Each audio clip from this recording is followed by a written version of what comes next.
Again in infinity education class 12th mathematics. हम पढ़ रहे थे चैप्टर आपका मैट्राइसिस, और हमने लास्ट टाइम जो स्टडी की थी थ्योरम स्टडी की थी, theorem number 1 and theorem number 2 थी, जिसमें थ्योरम नंबर 2 में हमने प्रूव किया था कि any square matrix can be expressed as sum of symmetric and skew symmetric matrices. Okay, so यहाँ तक हमने किया था, और आपकी एक्सरसाइज 3.3 हम स्टार्ट करने वाले थे। तो एक्सरसाइज एनसीईआरटी की एक्सरसाइज 3.3 हम स्टार्ट करने वाले थे। ठीक है, सो आपकी जो एक्सरसाइज 3.3 है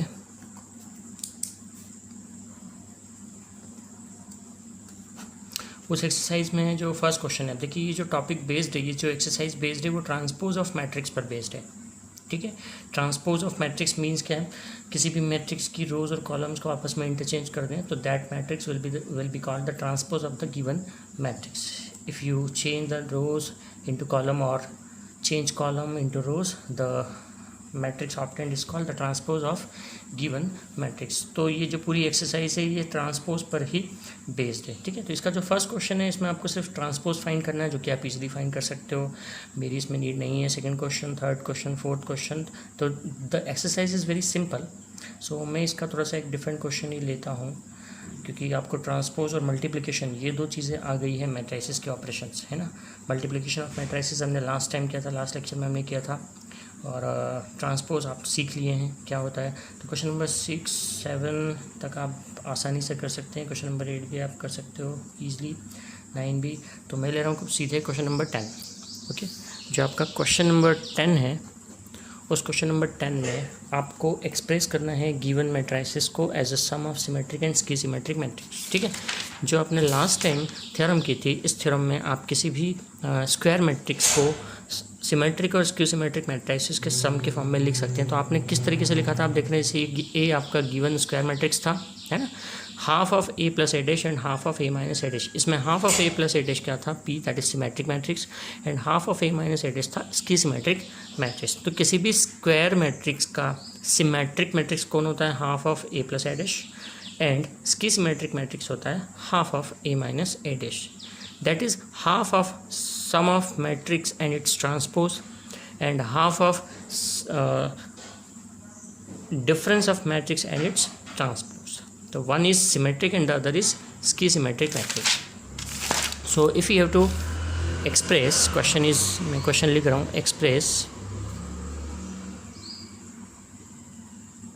express following matrices as sum of symmetric and schisymmetric matrices. Okay, अब इसमें टोटल 1 2 3 4 4 क्वेश्चंस गिवन है ना। जिसका सेकंड क्वेश्चन मैं ले रहा हूँ। सेकंड क्वेश्चन, लेट, जो मैट्रिक्स गिवन है हम उसको ए सपोज कर लेते हैं। Matrix is 6 -2 2 -2 3 -1 and 2 -1 3. This is the matrix, ठीक है, विच इज़ गिवन। नाउ आपको इस मैट्रिक्स को as a sum of symmetric and skew symmetric matrix लिखना है ना।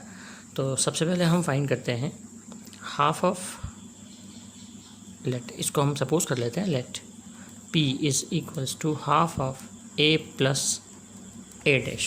ठीक, इसके लिए आप क्या करेंगे, p फाइंड करने के लिए आप half of a plus A dash, that is आपका मैट्रिक्स a है 6 -2 2 -2 3 -1 2 -1 3 plus A dash, that is transpose of this matrix. इसका ट्रांसपोज होगा, आप इसके कॉलम को रो में या रो को कॉलम में चेंज कर दीजिए, कुछ भी। देखिए कॉलम को आपने रो में चेंज कर दिया, 6 -2 2, ये आपका -2 3 -1 एंड 2 -1 3, ऐसा हो गया ये मैट्रिक्स। अब आप फाइंड कीजिए, तो हाफ ऑफ ये दोनों मैट्रिक्स का सम, इन दोनों मैट्रिक्स का जो सम होगा, अब 6 + 6 12, ये -4 4 -4 6 -2 4 -2 6, इसको 2 से डिवाइड कर दीजिएगा, 12 टू 6 12 हो गया, -2 2 -2 3 -1 2 -1 3। ये आपका पी मैट्रिक्स आया है half of A plus A dash करने से, ठीक है। अब आप फाइंड करिए, लेट सपोज कर लीजिए Q is equals to half of A minus A dash, ठीक है, half of A minus A dash. देखिए अगर आप इसका ट्रांसपोज करते हैं तो ये पी डैश के इक्वल ही आएगा, ये जो पी आया था आपका, है ना। इसका मतलब पी जो मैट्रिक्स है वो कैसा मैट्रिक्स है, सिमेट्रिक, क्योंकि अगर आप इसको ट्रांसपोज करते हैं तो सेम मैट्रिक्स मिल रहा है आपको, है ना। यानी पी कैसा मैट्रिक्स हुआ, सिमेट्रिक। अब आप क्यू फाइंड करना है half of A minus A dash, half of A minus A dash that is half of a minus a dash, matrix A is 6 -2 2 -2 3 -1 2 -1 3 minus a dash is इसका transpose आप करते हैं तो 6 -2 2, वापस आपको वही मिल रहा है ट्रांसपोज करने से। इनको सब्ट्रैक्ट करना है, ठीक है, इन दोनों मैट्रिक्स को सब्ट्रैक्ट करना है। तो सब्ट्रैक्ट करने से आप देख रहे हैं कि आपको जो मैट्रिक्स मिलेगा वो मैट्रिक्स होगा 0, ठीक है। क्लियरली हमें दिख रहा है सारे एलिमेंट्स कैसे हैं, सेम है ना। और आप सब्ट्रैक्ट कर देंगे तो जो मैट्रिसेस आपको क्यू मिलेगा वो कैसा मिलेगा, नल मैट्रिक्स मिलेगा, दैट इज़ हाफ ऑफ, आप यहाँ लिख सकते हैं ऐसा 0 0 0 0 0 0 0 0 0, ठीक है। यानी कि मैट्रिक्स पूरा क्या हो गया आपका, 0 हो गया, ओके। और अगर आप इसका ट्रांसपोज निकालते हैं, है ना, तो आप इसको माइनस ऑफ क्यू डैश लिख सकते हैं। क्यों, क्योंकि आप 0 को प्लस में लिखें या माइनस में लिखें कोई फ़र्क नहीं पड़ता है उससे, ठीक है। तो क्यू कैसा मैट्रिक्स हो गया, इसकी सिमेट्रिक मैट्रिक्स हो गया। तो आप यहाँ लिख सकते हैं that is P is symmetric and Q is इसकी symmetric.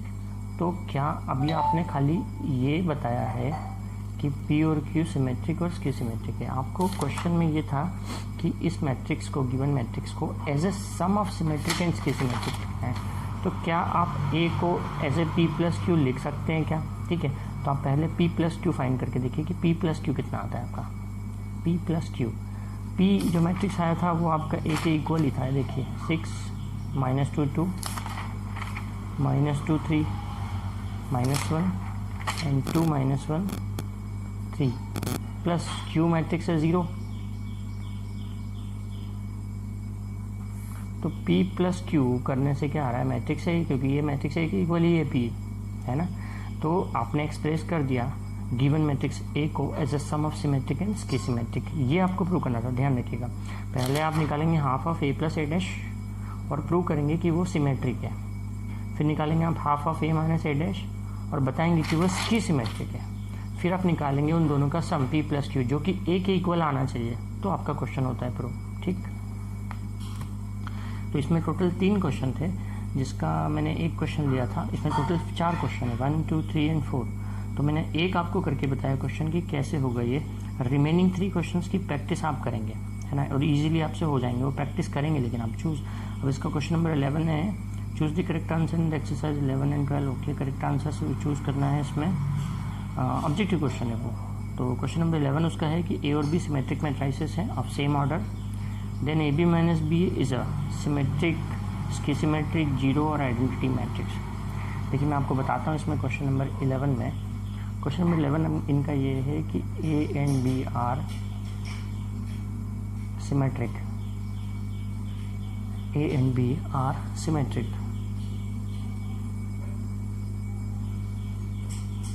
of matrices of same order, ठीक है। देन आपसे ये पूछा है कि AB माइनस BA की वैल्यू क्या होगी, AB माइनस BA क्या होगा, कैसा मैट्रिक्स होगा, सिमेट्रिक होगा, इसकी सिमेट्रिक होगा, जीरो होगा या आइडेंटिटी मैट्रिक्स होगा, ठीक है। अब हम ये समझ चुके हैं, हम ये मल्टीप्लिकेशन ऑपरेशन में पढ़ चुके हैं कि कोई भी दो मैट्रिसेस का जो मल्टीप्लिकेशन होता है ना, वो कम्यूटेटिव नहीं होता है। कम्यूटेटिव का मतलब है कि A इंटू बी मे और may not be equals to B into A, है ना। अब यहाँ पर ऐसा दिया हुआ है कि A और B दोनों का ऑर्डर सेम है। A और B दोनों का ऑर्डर अगर सेम है, जैसे कि सपोज ये 2/3 है, ये भी 2/3 है, इन्होंने ऐसा कुछ नहीं लिखा है क्वेश्चन में कि ये जो दोनों मैट्रिक्स हैं ये स्क्वायर हैं कि नहीं है, ठीक है, ऐसा कुछ भी नहीं लिखा हुआ है। तो अगर ए और बी का ऑर्डर सेम है तो ए बी का ऑर्डर और बी ए का ऑर्डर कैसा होगा, सेम हो सकता है क्या? चलिए चेक करते हैं। अब इसमें एक चीज़ और गिवन है कि ए और बी कैसे मैट्रिक्स हैं, सिमेट्रिक मैट्रिक्स हैं, ठीक है। तो since A and B are symmetric, so what we can write, A dash is equals to A and B dash is equals to B. A और बी सिमेट्रिक हैं तो ए dash ए के equal होगा, B dash B के equal होगा, transpose matrix के equal होंगे, ठीक है। हमारे पास में 4 ऑप्शन है कि सिमेट्रिक, इसके सिमेट्रिक, जीरो या फिर आइडेंटिटी क्या होना चाहिए। तो हम ए बी माइनस बी ए की वैल्यू क्या होना चाहिए, ऐसा आपको दिया था। तो हम पहले ये फाइंड करते हैं कि A B minus B A का ट्रांसपोज क्या आएगा। A B minus B A का आप ट्रांसपोज निकालिए, ओके। तो प्रॉपर्टी के accordingly A B minus B A का ट्रांसपोज क्या होगा, transpose of A B minus transpose of B A. ये प्रॉपर्टी हमने पढ़ी थी ट्रांसपोज की, A B minus B A minus B का ट्रांसपोज होता है transpose of A minus transpose of B. And transpose of A into B, इसकी property क्या है, transpose of A into B क्या होता है, transpose of B into transpose of A, ठीक है। क्योंकि फॉर्मूला होता है A B, transpose of A B is equals to transpose of B into transpose of A, है ना। अब देखिए कि बी डैश किसके इक्वल है, बी के, और ए डैश किसके इक्वल है, ए के, क्योंकि ए और बी इंडिविजुअली सिमेट्रिक है। यानी आप इसको ऐसा लिख सकते हैं, because A and B are symmetric matrices, so minus sign common लेकर आप इसे ऐसा लिख सकते हैं A B minus B A. तो आप क्या देख रहे हैं, देखिए A B minus B A का ट्रांसपोज किसके इक्वल है, इसके खुद के इक्वल है itself, but with negative sign. यानी कि क्या है, ए डैश किसके इक्वल है, माइनस ए के। अगर A dash equal to minus A है मीन्स ए कैसा मैट्रिक्स हुआ, इसकी सिमेट्रिक। तो आपका रिजल्ट क्या आया कि ए बी माइनस बी ए जो मैट्रिक्स है कैसा है, इसकी सिमेट्रिक है। आया समझ में,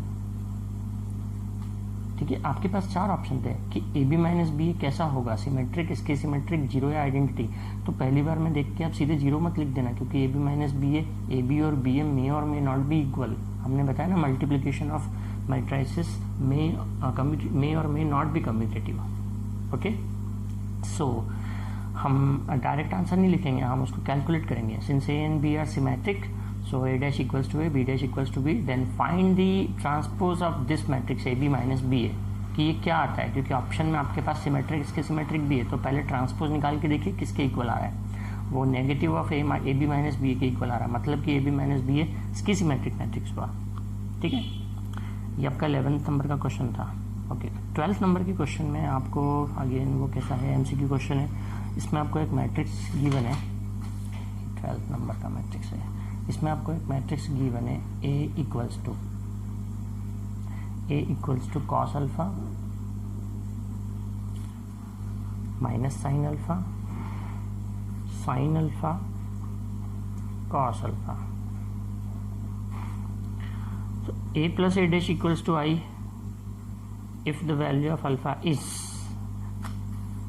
a plus a dash equals to I, और आपको अल्फ़ा की वैल्यू फाइंड करना है कि अल्फ़ा की वैल्यू क्या होगी। A B C D 4 options आपको गिवन है, ए बी सी डी, ठीक है।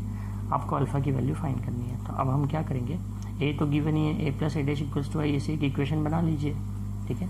ए डैश कितना होगा, ए गिवन है, ए डैश की वैल्यू क्या होगी, इंटरचेंज करना है कॉलम और रो को। तो कॉस अल्फ़ा, ये जो कॉलम है इसको रो के फॉर्म में लिख दीजिए, कॉस अल्फ़ा साइन अल्फ़ा। इस कॉलम को रो लिख दिया, फिर इस कॉलम को रो के फॉर्म में लिख दीजिए, minus sine alpha cos alpha, ठीक है। ट्रांसपोज फाइंड कर लिया हमने। अब आपको गिवन है A plus A dash equals to I, so what is A, cos alpha minus sine alpha cos alpha plus A dash cos alpha sine alpha minus sine alpha cos alpha is equals to I, that is identity matrix 1 0 0 1, identity matrix. A plus A dash plus कर दीजिए, cos alpha plus cos alpha 2 cos alpha, minus sine plus sine 0, sine minus sign 0 and 2 cos alpha is equals to 1 0 0 1, है ना। तो on comparing what you get, 2 cos alpha is equals to 1, that is cos alpha is equals to half, that is alpha is equals to कितने degree पर होता है ये 1/2, 60 degree पर, यानी अल्फ़ा की वैल्यू आई π/3। ओके, नेक्स्ट टॉपिक जो आपका स्टार्ट होता है वो है एलिमेंट्री ऑपरेशंस या ट्रांसफॉर्मेशन ऑफ ए मैट्रिक्स। ठीक है, हम हेडिंग लिख रहे हैं एलिमेंट्री ऑपरेशन।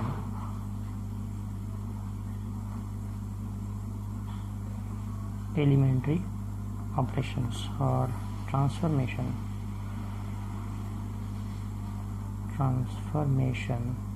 Of matrix. इनकी ट्रांसफॉर्मेशन क्या होता है? ट्रांसफॉर्मेशन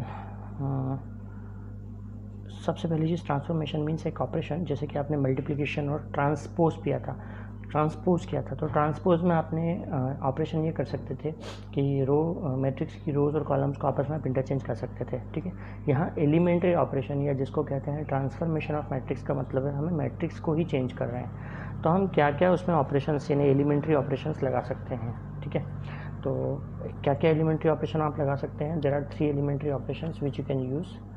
नंबर 1 इज़, आप उस मैट्रिक्स की रोज़ और कॉलम्स को आपस में इंटरचेंज कर सकते हैं। रोज़ और कॉलम्स को आपस में नहीं, मतलब कोई भी 2 रो या कोई भी 2 कॉलम को आप आपस में इंटरचेंज कर सकते हैं। ठीक है, और एक बार में आप एक ही ऑपरेशन यूज़ कर सकते हैं, या तो रो या कॉलम।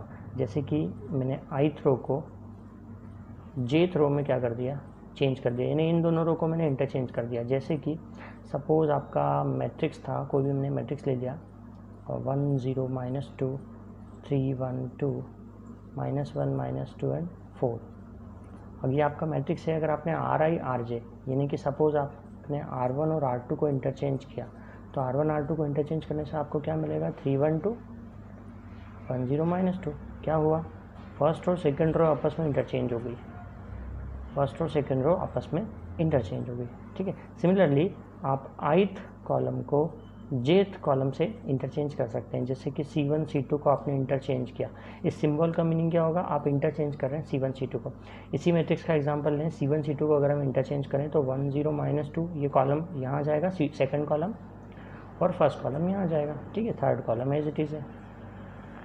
C1 C2 यानी ये 2 कॉलम क्या हो गए? आपस में इंटरचेंज हो गए इस मैट्रिक्स के। ठीक है, फर्स्ट ऑपरेशन आप ये कर सकते हैं कि कोई भी 2 रो या 2 कॉलम को आप आपस में इंटरचेंज कर सकते हैं। ठीक, सेकंड ऑपरेशन आप क्या कर सकते हैं? किसी भी कॉलम में या किसी भी रो में आप कोई भी एक नॉन ज़ीरो स्केलर क्वांटिटी का मल्टीप्लिकेशन कर सकते हैं। ठीक है, क्या कर सकते हैं मैं समझाता हूँ आपको। जैसे सपोज़ मैंने यही वाला एग्जांपल लिया, अब इसी एग्जांपल में मुझे ये करना है, सपोज़ कि जो थर्ड रो है या सेकंड रो है, कोई भी एक रो मैंने ले ली, सपोज़ मैंने थर्ड रो ले ली। ठीक है, इस थर्ड रो को मेरे को 2 से डिवाइड करना है, तो ये आप ऐसा कर सकते हैं। ठीक है, बिना कुछ किए, बिना कोई अदर यूज़ किए गया। डिवाइड और मल्टीप्लाई यहाँ पर वो रूल्स फॉलो नहीं होते जो अलजेब्रा में फॉलो होते हैं, ध्यान रखिएगा। मैं किसी भी रो में या किसी भी कॉलम में किसी भी नॉन ज़ीरो स्केलर से मल्टीप्लाई या डिवाइड कर सकता हूँ। नॉन ज़ीरो होना चाहिए, बस ध्यान रखिए। आप ऐसा नहीं कर सकते कि आपने उस रो को 0 से मल्टीप्लाई कर दिया या कॉलम को 0 से मल्टीप्लाई कर दिया। नॉन ज़ीरो स्केलर से आप मल्टीप्लाई और डिवाइड कर सकते हैं। जैसे R3 को मैं क्या कर रहा हूँ? 2 से डिवाइड कर रहा हूँ। मैंने इसी मैट्रिक्स का एग्जांपल लिया। ऐसा करने से मुझे क्या मिलेगा? मैं थर्ड रो में लगा रहा हूँ ये ऑपरेशन, तो फर्स्ट और सेकंड रो क्या रहेगी? सेम रहेगी। थर्ड रो को मैंने 2 से डिवाइड कर दिया, मीन्स यहाँ होगा -1/2। 2 से डिवाइड करके यहाँ 1 आ जाएगा और 2 से डिवाइड करके यहाँ 2 आ जाएगा। कौन से? मैंने इसी मैट्रिक्स में ये ऑपरेशन लगाया है। ठीक है, थर्ड रो को 2 से डिवाइड किया है। ओके, मैं चाहूँ तो कॉलम में भी सेम ऑपरेशन लगा सकता हूँ, लेकिन ध्यान रखिए मैंने कहा आपको रो और कॉलम सेम ऑपरेशन आप एक साथ नहीं लगा सकते। या तो आप सिर्फ रो में लगाएंगे या आप सिर्फ कॉलम लगाएंगे। जैसे मैं अभी कॉलम में लगा रहा हूँ, तो ये दोनों कॉलम सेम हुए, एज इट इज़ निकाले मैंने। थर्ड कॉलम जो है, इस थर्ड कॉलम को हम क्या कर रहे हैं? 2 से डिवाइड, तो यहाँ होगा -1 या 1 और ये 2। ये मैट्रिक्स ट्रांसफॉर्म हो गया। ट्रांसफॉर्म मतलब चेंज कर दिया हमने मैट्रिक्स को, और सिर्फ एलिमेंट्री ऑपरेशंस का यूज़ करके ही हम कर सकते हैं। तो जैसे 2 एलिमेंट्री ऑपरेशन अभी आपने देखे, रोज़ को आपस में इंटरचेंज आप कर सकते हैं, कॉलम्स को आपस में इंटरचेंज आप कर सकते हैं। ठीक, किसी भी रो में आप कोई भी नॉन ज़ीरो स्केलर से मल्टीप्लाई कर सकते हैं, कॉलम में भी नॉन ज़ीरो स्केलर से मल्टीप्लाई कर सकते हैं। ये 2 एलिमेंट्री ऑपरेशन आपने देखे।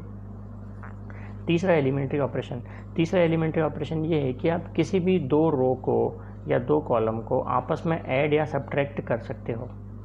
ठीक है, आपस में आप ऐड या सब्ट्रैक्ट कर सकते हो। जैसे आपको करना है R1 में आप ये कर दीजिए R1 माइनस R2 या 2R1 या 2R3 कुछ भी आप कर सकते हैं, जैसा ऑपरेशन आप चाहें लगा सकते हैं। क्या कर रहे हैं हम फर्स्ट रो में, क्या ऑपरेशन यूज़ कर रहे हैं, फर्स्ट रो में से सेकंड रो को हम क्या कर रहे हैं सब्ट्रैक्ट, सेकंड रो में 2 का मल्टीप्लाई करके। आप चाहें तो आप स्केलर का मल्टीप्लाई करें या ना करें, ये आपकी इच्छा है, मतलब आप कैसा भी ऑपरेशन लगा सकते हैं। इन जनरल मतलब मैं ये कह रहा हूँ कि RI में आप क्या ऑपरेशन यूज़ कर रहे हैं, RI plus K into RJ, plus या माइनस आप कुछ भी कर सकते हैं। सेम ऑपरेशन आप कॉलम में लगा सकते हैं, CI में आप ऑपरेशन लगा सकते हैं CI प्लस K CJ। आप एडिशन या सब्ट्रैक्शन कुछ भी कर सकते हैं। K की वैल्यू 1 भी हो सकती है, बस K क्या रहेगा, non zero, K should not be equals to 0। जैसे ये मैंने एग्जांपल बताया आपको, R1 माइनस 2R2, आप चाहें आप ऐसा कर सकते हैं, C2 में ऑपरेशन लगा सकते हैं C2 प्लस C1। आप चाहें, मैं सब एग्जांपल्स बता रहा हूँ, R3 में लगाना है तो आप कर सकते हैं R3 माइनस R1, ठीक है। C में लगाना है आपको ऑपरेशन, C3 में आप लगा सकते हैं C3 plus 2C2। These are the examples, all this operation you can perform, ठीक है। बस ये क्या ध्यान रख रहे हैं आप, जैसे आप सेकंड कॉलम में ऑपरेशन लगा रहे हैं, सेकंड कॉलम को ही पहले लिखिए, फिर आप प्लस या माइनस कर दीजिए उसमें, फर्स्ट कॉलम, थर्ड कॉलम से फोर्थ कॉलम, कोई सा भी कॉलम, प्लस भी कर सकते हैं, माइनस भी कर सकते हैं, और किसी कॉलम में या रो में किसी स्केलर से मल्टीप्लाई करके भी ऐड या सब्ट्रैक्ट कर सकते हैं। एग्जाम्पल समझ में आ रहे हैं आपको, कैसा भी कर सकते हैं आप। R2 सेकंड रो है, R2 माइनस 2R1, ये ऑपरेशन आप लगा सकते हैं, ठीक है।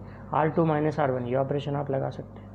तो ऑपरेशंस कैसे लगा रहे हैं आपको समझ में आ रहा है ना। C2 प्लस C3 कर दिया कॉलम में, ठीक है, सेकंड कॉलम में थर्ड कॉलम को ऐड कर दिया, सब्ट्रैक्ट कर दिया, स्केलर से मल्टीप्लाई करके ऐड या सब्ट्रैक्ट कर दिया। तो थर्ड एलिमेंट्री ऑपरेशन ये है, समझ आए आपको।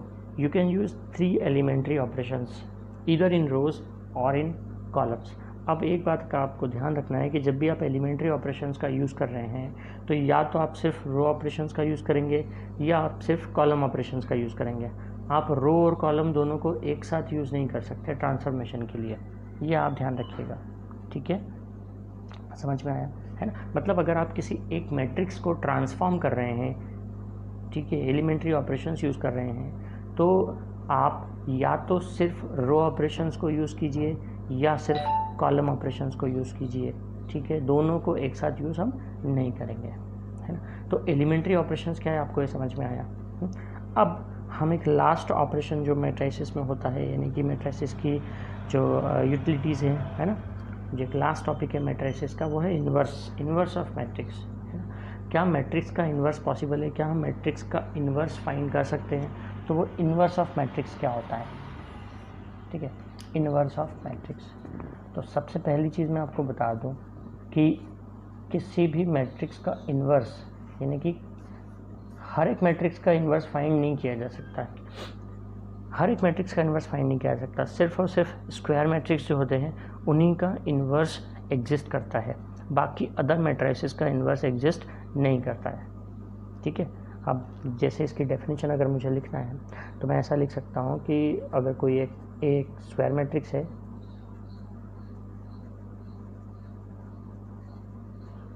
ऑफ ऑर्डर m, यानी कि 2x2 या 3x3 4x3, ठीक है ना। स्क्वायर मैट्रिक्स से number of row number of column same ही होता है, हमने उसका ऑर्डर ले लिया कि अगर m ऑर्डर का कोई स्क्वायर मैट्रिक्स है और अगर कोई दूसरा मैट्रिक्स एग्जिस्ट करता है,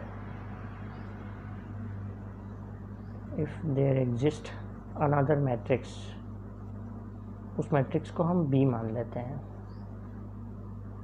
जिसका ऑर्डर भी सेम ही होना चाहिए, जो एक ऑर्डर है, दोनों का ऑर्डर सेम होना चाहिए, और वो इस तरह से एग्जिस्ट करे कि ये A और B का जो प्रोडक्ट है B और A के प्रोडक्ट के इक्वल रहे, और इन दोनों का प्रोडक्ट करने से आपको क्या मिले, आइडेंटिटी मैट्रिक्स मिले।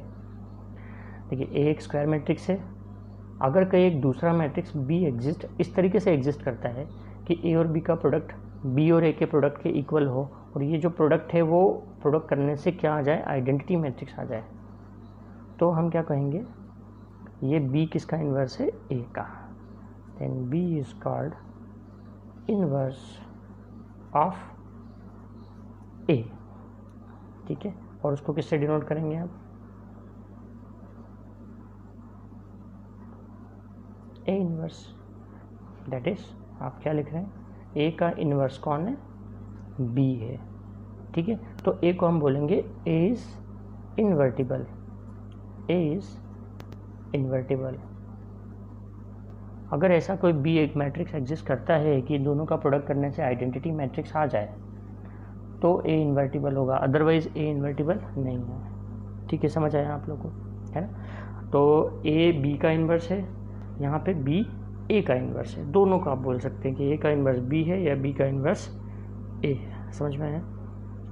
मतलब आप ऐसा लिख सकते हैं कि B equal to A inverse और A equal to B inverse, B का इन्वर्स ए है और ए का इन्वर्स बी है, दोनों एक दूसरे के क्या है, इन्वर्सेस है। और एक चीज़ मैंने आपको क्लियर कर दी कि हर एक matrix inverse matrix invertible matrix नहीं होता है, ठीक है, सिर्फ और सिर्फ स्क्वायर मैट्रिक्स ही इन्वर्टिबल मैट्रिक्स होता है, बाकी कोई भी मैट्रिक्स इन्वर्टिबल मैट्रिक्स नहीं होता है ना, समझ में आया आपको।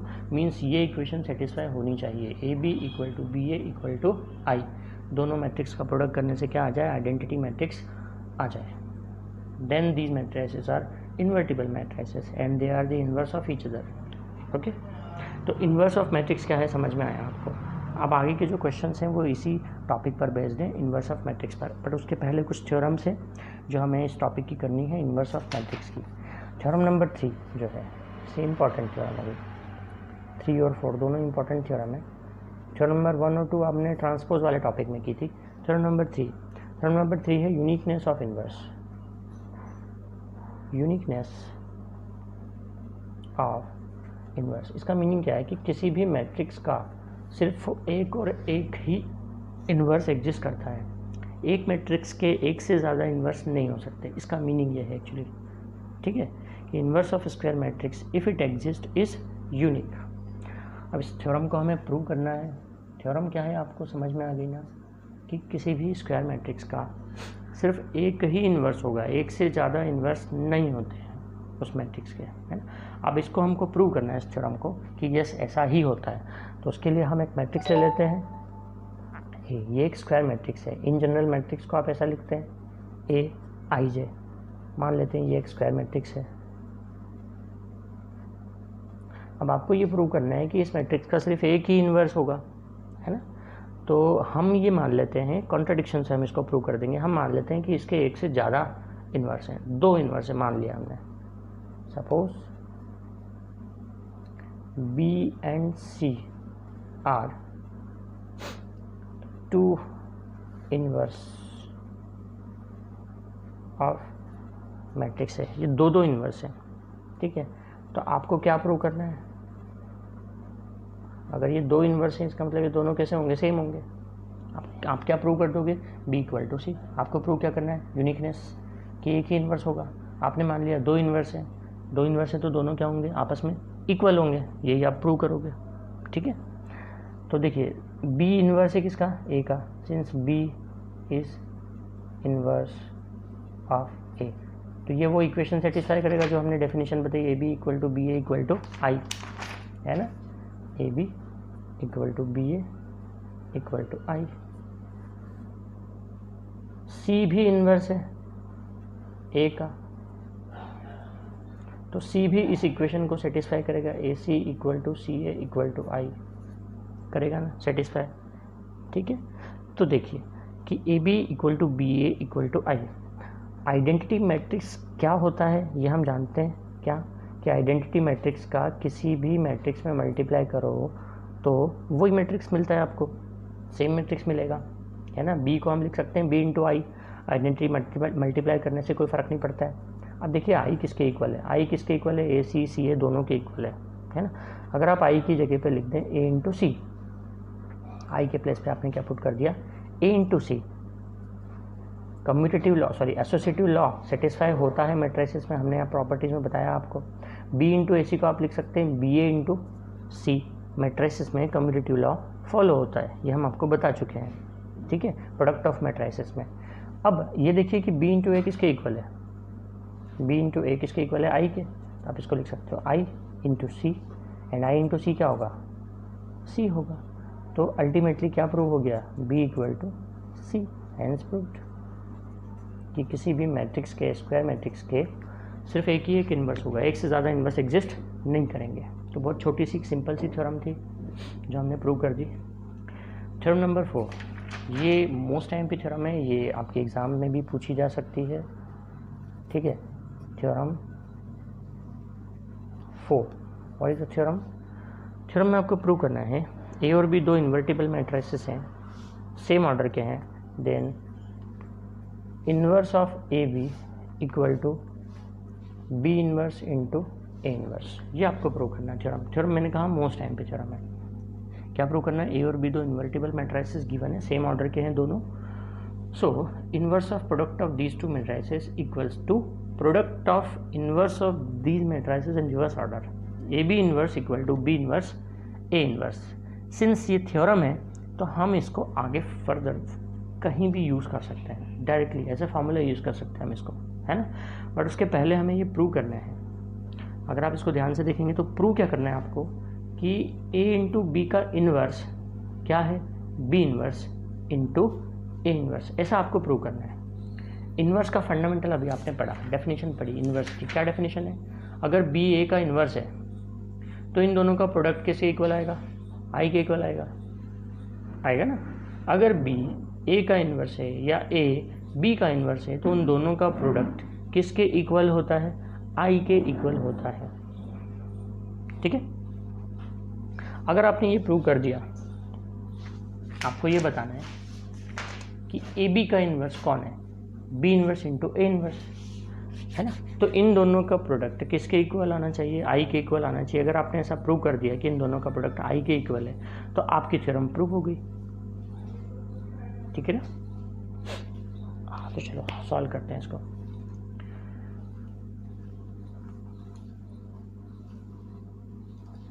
देखिए डेफिनेशन से हम क्या जानते हैं कि a इंटू बी, अगर बी ए का इन्वर्स है तो उन दोनों का प्रोडक्ट किसके इक्वल होगा? आई के इक्वल होगा, है ना। ये ए बी का इन्वर्स है तो यानी डेफिनेशन के अकॉर्डिंगली इन्वर्स की, by definition of inverse what you can write कि एक मैट्रिक्स ए बी और उसका इन्वर्स, उन दोनों का प्रोडक्ट किसके इक्वल होता है? आई के। ए बी एक मैट्रिक्स, ए बी इन्वर्स इसका इन्वर्स है तो इन दोनों का प्रोडक्ट किसके इक्वल होगा? आई के। अब इसको सॉल्व करना स्टार्ट करते हैं हम, ठीक है। हम ऐसा करते हैं, हम ए इन्वर्स से मल्टीप्लाई कर देते हैं बोथ साइड। बोथ साइड आप ए इन्वर्स से मल्टीप्लाई कर दो। आपने कर दिया इन्वर्स, दोनों साइड प्री मल्टीप्लाई किया। यहाँ पे आप ध्यान रखिएगा मैट्रिक्स मल्टीप्लिकेशन में कि प्री और पोस्ट से बहुत फ़र्क पड़ता है, क्योंकि ए इंटू बी, बी इंटू ए के इक्वल नहीं होता है इन जनरल, ठीक है। तो अगर आप प्री मल्टीप्लाई कर रहे हैं लेफ्ट हैंड साइड में तो राइट हैंड साइड में भी प्री मल्टीप्लाई कीजिए, पोस्ट मत कीजिए। यहाँ पे इस केस में कोई फ़र्क नहीं पड़ेगा वैसे, क्योंकि आइडेंटिटी मैट्रिक्स है, किसी भी मैट्रिक्स में मल्टीप्लाई करने से सेम रहता है, कोई फ़र्क नहीं पड़ता। यहाँ हम कम्यूटेटिव लॉ अप्लाई कर देते हैं। ए इन्वर्स का मल्टीप्लाई ए इंटू बी से है, इसको आप A inverse into A into B ऐसा आप लिख सकते हो इसको, ठीक है। ये as it is A inverse into I क्या होगा? A inverse, because I is identity. Now see A inverse into A क्या हुआ? आई। ए इन्वर्स कौन है? ए का इन्वर्स है, दोनों का प्रोडक्ट क्या होगा? आई के इक्वल होगा, तो आप उसको आई लिख सकते हो, equal to A inverse. I into B क्या होगा? B, because I is identity matrix, equal to A inverse, ठीक है। अब हमने यहाँ पे क्या किया, अब बी इन्वर्स से आप प्री मल्टीप्लाई कर दीजिए अगेन। बी इन्वर्स से आपने प्री मल्टीप्लाई किया बोथ साइड, ये देखिए यहाँ पे आपने बी इन्वर्स से मल्टीप्लाई किया, प्री मल्टीप्लाई। सो बी इन्वर्स इंटू बी फिर से क्या बन जाएगा? आई, बिकॉज बी इन्वर्स बी का इन्वर्स है, yes it is। I into anything is the same, a b inverse equal to b inverse a inverse, hence proved। हो गया? समझ आया आपको क्या किया आपने? आपको ये प्रूव करना था, इसमें गिवन था कि ए और बी इन्वर्टिबल मैट्रिसेस हैं, इन्वर्टिबल है मतलब ए और बी का इन्वर्स एग्जिस्ट करता है, ठीक है। आपने ए इंटू बी के इन्वर्स से ए बी को मल्टीप्लाई करेंगे तो आई आएगा, by definition you know that, है ना, कि A into A inverse equal to I होता है। किसी भी मैट्रिक्स में उसके इन्वर्स से मल्टीप्लाई करने से आइडेंटिटी मैट्रिक्स आता है, तो हम ये इक्वेशन लिख सकते हैं बाय डेफिनेशन। ए इन्वर्स से मल्टीप्लाई किया, कम्यूटेटिव लॉ अप्लाई किया, ए इंटू ए इन्वर्स या A inverse into A equal to I होता है। I into any matrix is the same matrix, B inverse से प्री मल्टीप्लाई किया both side and you got your answer, ठीक है। ये theorem भी होगी प्रूव आपकी। नेक्स्ट लेक्चर में हम इसका लास्ट टॉपिक लेंगे और जो कि मोस्ट इम्पॉर्टेंट टॉपिक है, that is inverse of matrix. हम एलिमेंट्री ऑपरेशंस लगा करके किसी भी मैट्रिक्स का इन्वर्स फाइंड करेंगे और ये लॉन्ग आंसर टाइप क्वेश्चन में आता है मेन एग्जामिनेशन में, ठीक है। लॉन्ग आंसर टाइप क्वेश्चन में आता है कि किसी भी मैट्रिक्स का इन्वर्स फाइंड कीजिए बाय यूजिंग एलिमेंट्री ऑपरेशंस, और उसके बाद में फिर डिटर्मिनेंट हम टॉपिक स्टार्ट करेंगे, ठीक है। तो आज का टॉपिक हम यहीं पर एंड करते हैं। लास्ट टॉपिक में आपका मैट्रिसेस फिनिश हो जाएगा, इन्वर्स ऑफ मैट्रिसेस भी कंप्लीट होकर के, ठीक है। हमारा चैप्टर 3 फिनिश हो जाएगा नेक्स्ट लेक्चर में, ओके।